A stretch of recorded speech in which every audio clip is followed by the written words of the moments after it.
We have another lynching attempt. The title mentions something about it being funny. Obviously, no attempt to actually lynch someone will ever be funny, but I promise you that you'll spit up your Slim Jims once you hear the story. This lynching attempt supposedly took place in 2012 and was dredged up again by, you guessed him, Richard Taylor. He held a seance with the Most High and decided to drop his oar into the conspiracy water. The alleged victim has a fanciful story to tell, and when you hear it, I promise that you'll laugh harder than that time Lucy fell into the wine vat. Hello out there. I am trying to get through. With his powerful brainwaves cradled in the warmth of reasoning, it's time for Johnny Walker Dread to straighten you out on a thing or two. Emanating all the way from exciting Las Vegas, Oklahoma, it's the Johnny Walker Dread Show.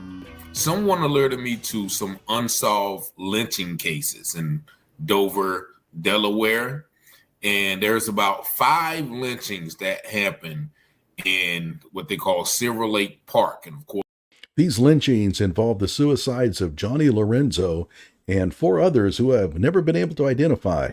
They ruled them self-unalivement. But this case is one of the men who escaped the attempted lynching by 2 white males. Now I'm going to let you hear him tell the stories. Then I'm going to be back with some more details that I read about these particular cases. Just watching this video is fair use for literary and commentary purposes only. We're live on scene in Delaware with our brother Henry Fordham. Yes. Our brother has a very, very serious story that he wants to share with the black family out here. We've had many interviews on the radio station, One Horizon Radio, where brothers and sisters around the country are facing direct assaults from Europeans, from whites, murders from white police officers, lynchings in Louisiana. And now we have a lynching that occurred, at least one lynching that we know of that occurred here in Delaware. That was Johnny Lorenzo. That was ruled a suicide, because it almost certainly was. There hasn't been a confirmed case of lynching in this country since the 1980s. It's just really hard to hang someone who doesn't want to hang if you have any plans on getting away with it. And we actually have a brother who actually successfully escaped a lynching, our brother Henry Fordham, and he's going to share his story. We're actually in the park where the white males tried to lynch our brother. And we're going to go through the interview so you can hear from our brother exactly what he went through. So, Brother Henry, I want to start off asking, you said how many white males was it that you said came to try to lynch you? It was 2. It was 2 of them. It's really hard to hang someone who doesn't want to get hanged if you only have 2 men. You really need 3. Okay. Do you have any idea if you had to guess about how old were they? They was roughly probably, one of them probably was like 30 and the other one probably was like in his 20s. Okay. Late 20s. Late 20s and one in the early 30s, something like that. Okay. How tall were they? Big? What were their statures? One was like probably 6'1", and the other one he probably was like 5'8" or 5'7" or something. Okay. Were they big guys or they small? One of them was. The other one was small. Regular size. Okay.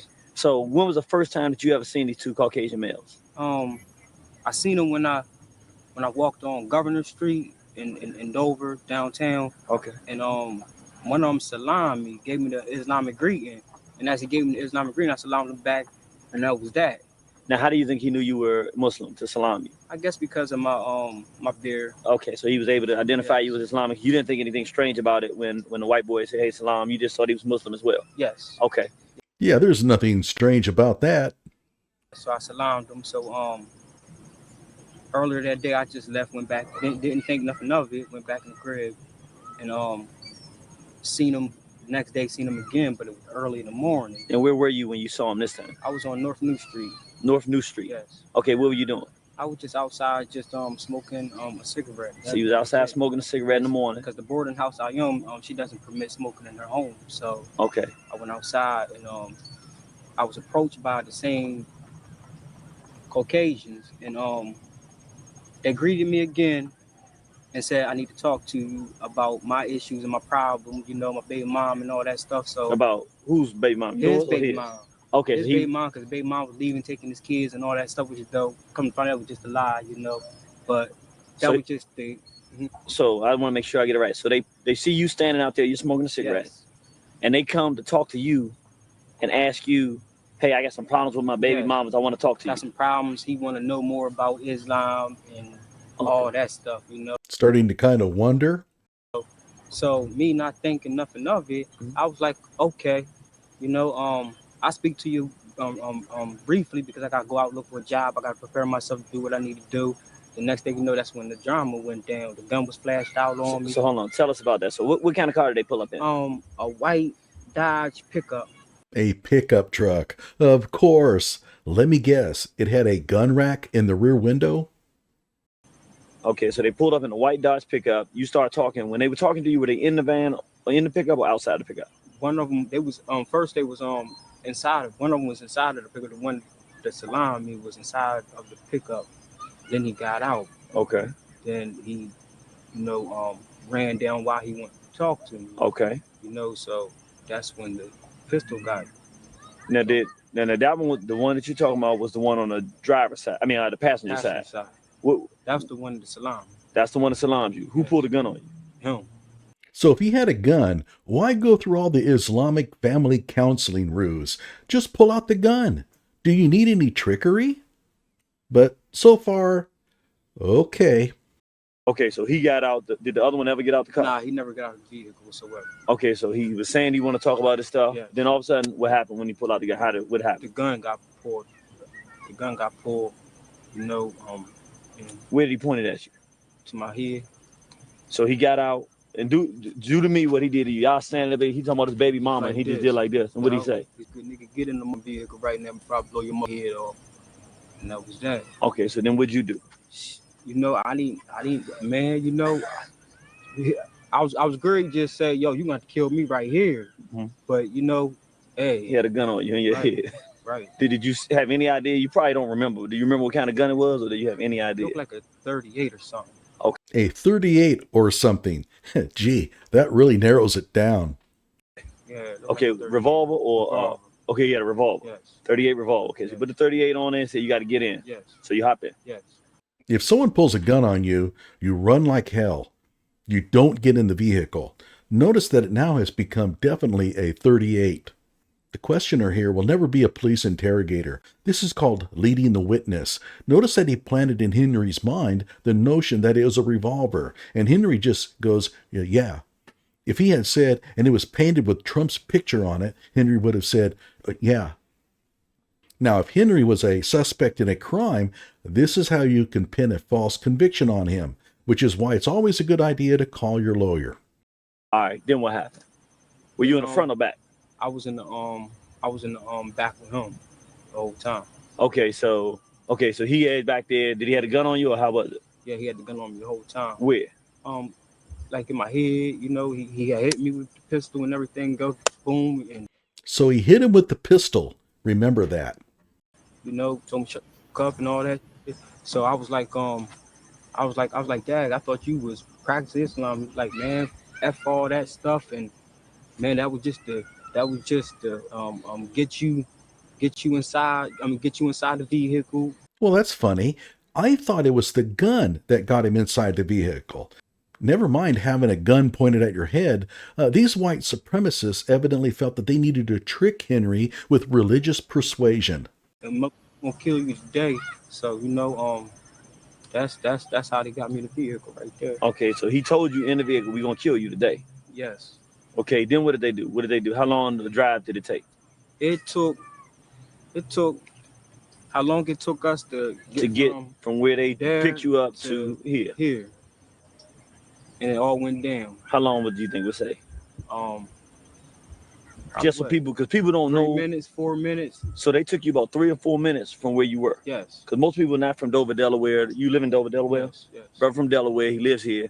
They took him 4 minutes from the street corner where they found him to a little park. What's the name of this park? Do you know? It's called Silver Lake. Silver Lake? Yes. Silver Lake Park in Dover, Delaware, where they brought the brother to lynch him. Now, do you remember where they parked? They parked right here. So they pulled up to the corner right here. Right here. Corner, park. They parked the truck right here. Uh-huh. Yeah, rather than just shoot him on the spot, which would have been quick and easy, they decided to take all sorts of risks by kidnapping him at gunpoint to bring him here to lynch him. I mean, are you telling us that rather than take you to a secluded spot where they could have a prayer of pulling off a lynching without being caught, they brought you here to a public parking lot beside a lake, out in the open, and right across the lake, which looks like a small pond, there are rows of houses within easy earshot of yelling and screaming. These kidnapping at gunpoint stories are always fun to tell, but in reality, they're extremely rare. All sorts of things can go wrong. If you're out to kill someone, it's perhaps the dumbest thing you can do. This is movie stuff. Goodfellas. Facing this way? Facing this way right here. Okay. Facing that way right there. And then what time of day was it? Like 6 o'clock, 5:30 in the morning. Yeah. Good old boys in pickup trucks always get up at the crack of dawn. I mean, you have to wake up early to go fishing, hunting, lynching. 5:30 in the morning, so it was still dark? Or Nah, light? it was kind of light. It was kind of light. It was getting there. It was getting there. Nobody was here. Nobody was here. No cars. No cars. Okay. So they pull the truck up there, pull up. Then what happened? Then it all went down. The fight began. Fight for my life. Get ready, everyone. It's going to get pretty deep around here. So they bring you to this stop right here in the pickup truck. Tell us what happened after that. The struggle began. We start fighting. We start hooking. And everything else. So help me out. You say so it was two of them, one in the front, one in the back. How did they get you out of the truck? How they get me out of the truck? At gunpoint. Okay. They got me out at gunpoint. Okay. And from then, that's when I grabbed one of them.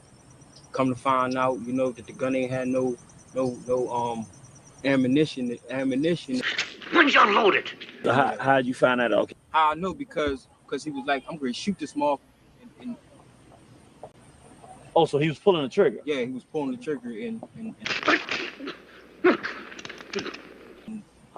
you pulled the gun. Nah, I never got a hold of the gun. Wait, so the two white boys who set out to lynch a dude only brought one gun between them, and he never bothered to load it. It was at this point that the police gathered all their friends around to hear his story. But he was shooting, and you realized there wasn't no bullets in There it. wasn't no bullets. He played me. He was letting me know he played me. Also, he wanted you to know that. Yeah, he wanted me to know. So wait a minute. So they dragged. So he was just playing with you? The white supremacists were just joshing? Ha ha ha ha ha! You fell for our little trick. The gun wasn't even loaded. Boy, do you have egg on your face. What would be the point in faking you out with a fake gun than trying to shoot you with it? Oh, never mind. My brain. I started fighting as soon as we got out here because I already knew what time it was. Once That was they my pulled you out the chance. car. Yeah, once they pulled me out the car, that was my chance right there. Okay. So we started fighting and everything like that. So you swung on one of them. Yeah, I swung on one of them, and swung on one of them. I dropped him. He got back up, and the other one started attacking me with this knife. He started stabbing me all in my face and all that stuff. Right. So show us where he stabbed. Stabbed me right here. He stabbed me right here. It's kind of healed up. He stabbed me right here. Okay. It went all the way through. He stabbed me with like a shank pointy thing. Stabbed me right there. And you said it went all the way through. Yeah, it went all the way through. Then he stabbed me somewhere. He stabbed me. I think. You think?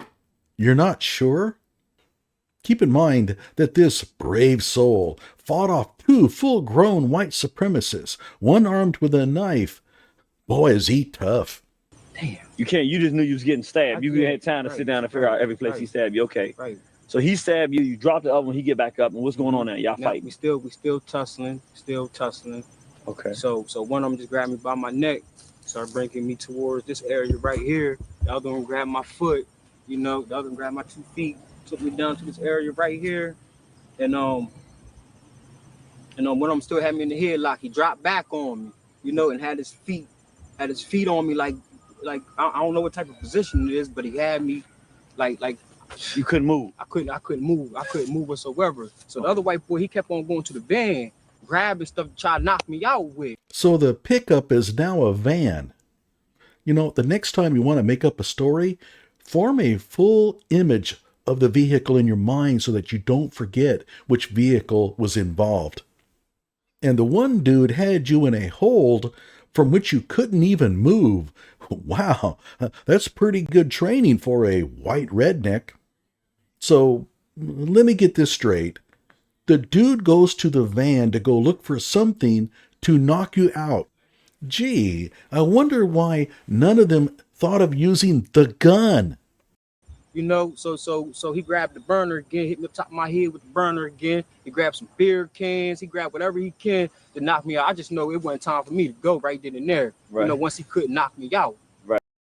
And of course, they were beer cans, not tomato cans or soup cans. You have to picture this. You have a dude holding a gun, wondering what he can use to knock someone out with. So he goes to the pickup, the van, or was it a pickup, and brings back beer cans? And of course, they were beer cans, not tomato cans or soup cans, but beer cans. Because we have two rednecks in a white pickup, which turns into a van, and of course, they're going to have beer cans on them to knock out people. Dude, the next time you make up a story, try replacing beer cans with something even more redneck, like Yukon Jack. Just don't use Southern Comfort. I mean, that's too obvious. Right. Once he couldn't knock me out, I was like, oh, it's a wrap. So you couldn't move, but he's hitting you, but you still ain't going out. I'm not going out. He still his name was John. Okay. You know, white. And his name was John. Not Tanner, Skyler, but John. For the record, if this Johnny had that gun, I'd be able to knock you out with it. Probably not with a beer can, though. Unless it happened to be rolled up in a sock. White boy name was John because they were saying each other's names and stuff like that. His name was John. And he steady hit me up top of my head. Homeboy got me in a damn headlock. Then he took my belt off. Wrapped it around my neck. So you took your belt off. Your belt. After he couldn't knock me out, he took my belt off. Okay. And wrapped it around my neck. Okay. And start choking. And choking me with that joint. Start tugging on the joint just. And the other one was still holding you? Yes, while the other one was still holding. Okay. Keep in mind that all this is happening out in the open in front of a parking lot by a small pond, because that's where these good old boys decided to take him to pull off their lynching in secrecy. Not out in the woods. No, here.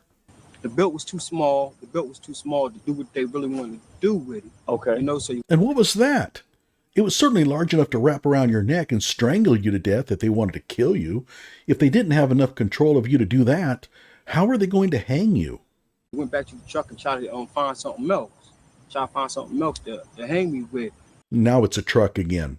Now keep in mind that these lynchers are supposedly the masterminds behind 5 lynchings in Dover at this park, but apparently forgot to bring a rope with them to perform the evil deed.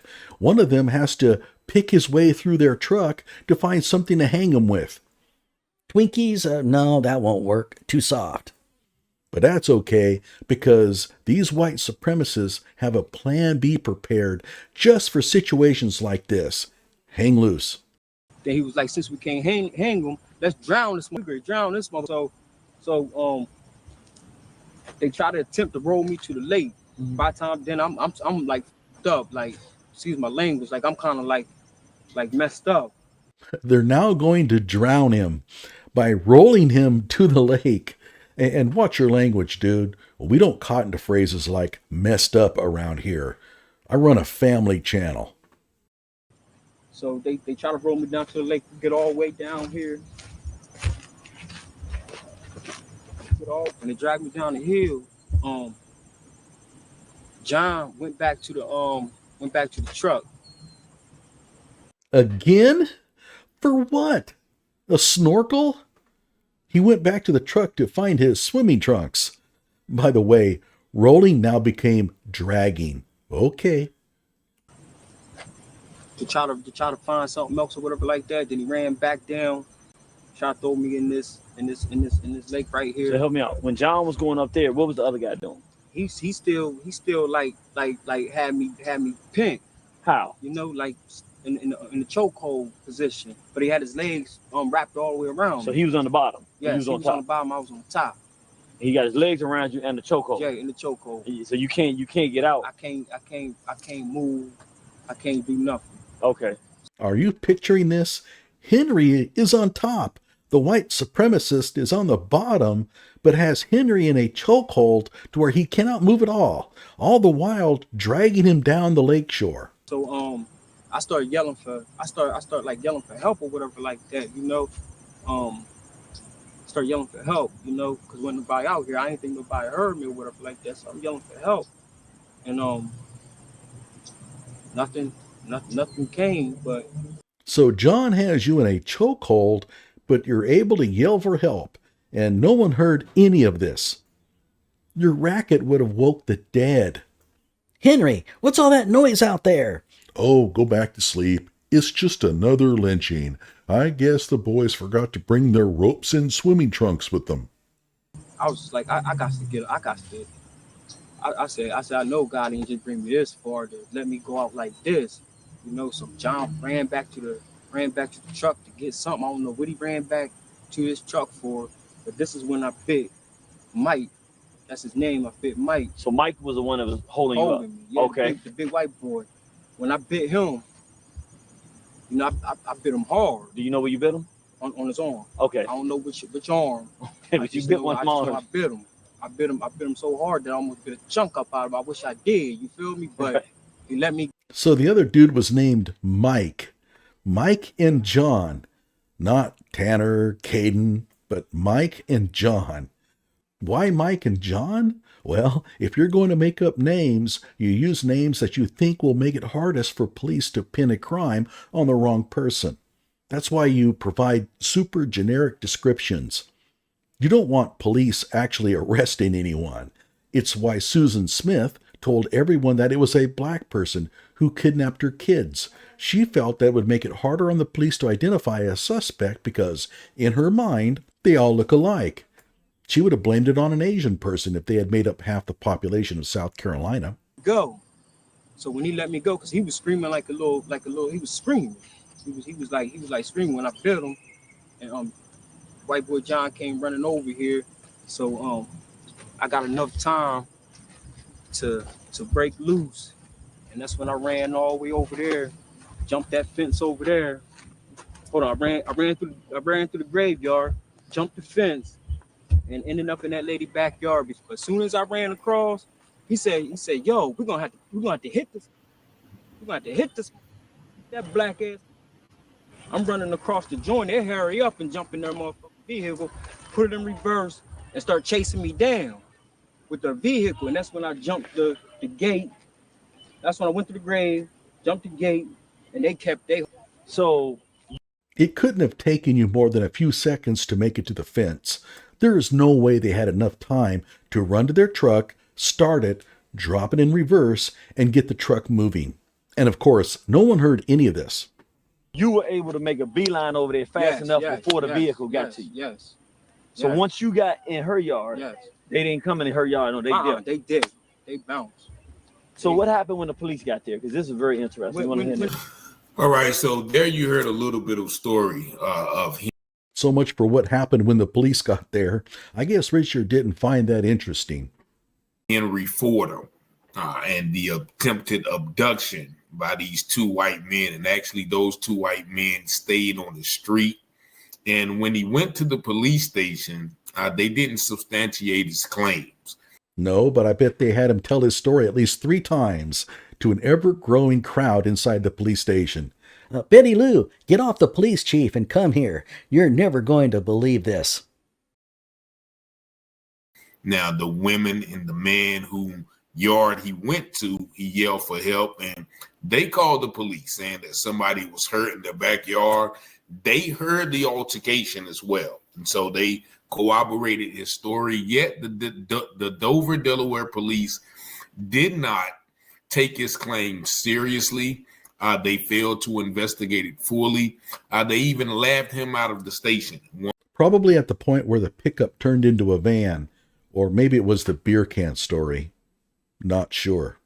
At one point, they told him, to get out or he's going to be arrested. And, he was stabbed. You saw the injuries. There's other articles with the injuries located. And he was also, they said that, as opposed to hanging him, they also attempted to castrate him as well. Well, not the first time he told the story. That got added on later. Case in point. You had mentioned to me that they was trying to cut your penis off in your ear. Right. And tell us about that part. Yeah, John was trying to saw off my ear with the shank. You know, he had hit me right here. He had hit me right here with the knife. Everything that he was saying, he was doing. Okay, so he was trying to cut the ear off, but you was wiggling. Right, him. right. So that would made him not be able to do it. Right. I would just, I don't know, man. All I know, I was just doing whatever I can do In that hole. in order for stuff not to be cut off on me. You know? Now he said something about cutting your penis off. Right. How did that happen? He tried to, but whatever he had didn't work. So how did he try to? So what do you mean? You explain the position you were in and what happened when that happened. That's when I started yelling help. Once he went down there, I just started yelling help, started snapping out and everything else. Right. So what position were you in when he came down to do the that? same position that I was in when he had me in the headlock, when Mike had me in the headlock. So I guess Henry forgot that minor detail in his other storytelling here. Sorry for calling it a minor detail there, Henry. So John tried to cut it off, but it was just so huge that whatever he was using just couldn't do the trick. I would assume that they would have had his pants down. Like, how would you cut it off through his pants? But if his pants were down, how did he escape so quickly? And by the way, if someone was really trying to use some sort of weapon to cut it off, Henry, I think you would have made a mental note of what it was.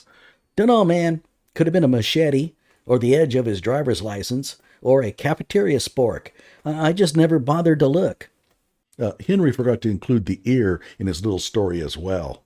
But there's another problem. Let's go back just a few seconds. That's when I started yelling help. Once he went down there, I just started yelling help, But that's not what you said earlier. Let's go back. He got his legs around you and the chokehold. Yeah, in the chokehold. So you can't get out. I can't move. I can't do nothing. Okay. So I started yelling for help or whatever like that, you know. Oh, so it was at this point when you started yelling for help, but there's no mention of an ear or penis deletion here, Henry. In the other video, you said it was when they tried to cut off your weenie that you started yelling for help. Okay, whatever. I'm crazy. I'm the local one.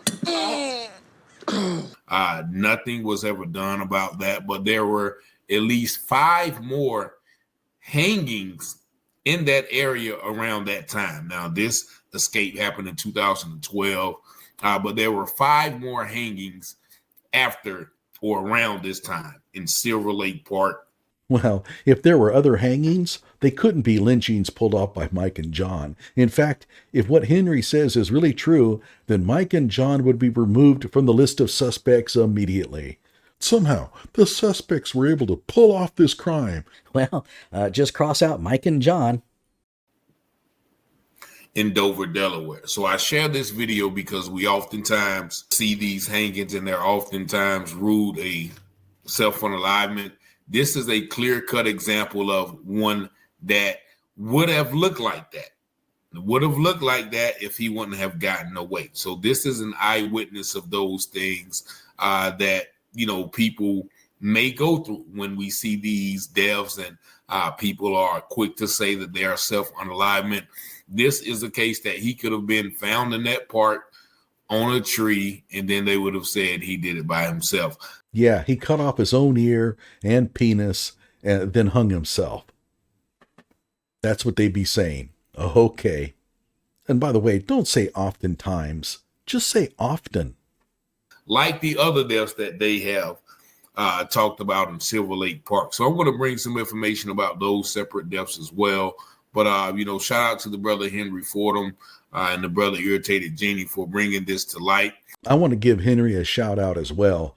Dude, that was funny as hell. You can't get that kind of entertainment today. And he didn't have to rely on off-color jokes or about body parts. Oh, there was a penis. Okay, never mind. Once again, this happened in 2012. And so this is a reflection of some of the things that we still see here today. So when we see these instances, just like the brother out there in Wisconsin that was just found a couple of days ago. We should not be so quick to take the authorities' word for it and realize that things like this are still happening in the year 2025. Notice that Richard never mentioned the other lynching in Mississippi in his list of examples. You know, the one at Delta State that was ruled a suicide. The one that Colin Kaepernick fronted a boatload of money to have investigated by a medical examiner in Nebraska.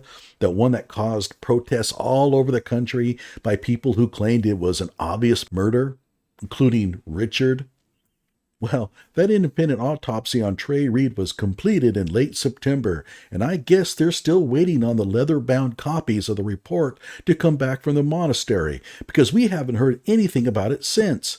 And yeah, if you thought it was a murder, you're stupid. Anyone with half a brain knew that it was a suicide. It's called critical thinking. And of course, Richard fell for the Trey Reed murder conspiracy, and he learned nothing from it. Neither did any of the other race hustlers. And you out there know who I'm talking about. Like my video and subscribe to my channel.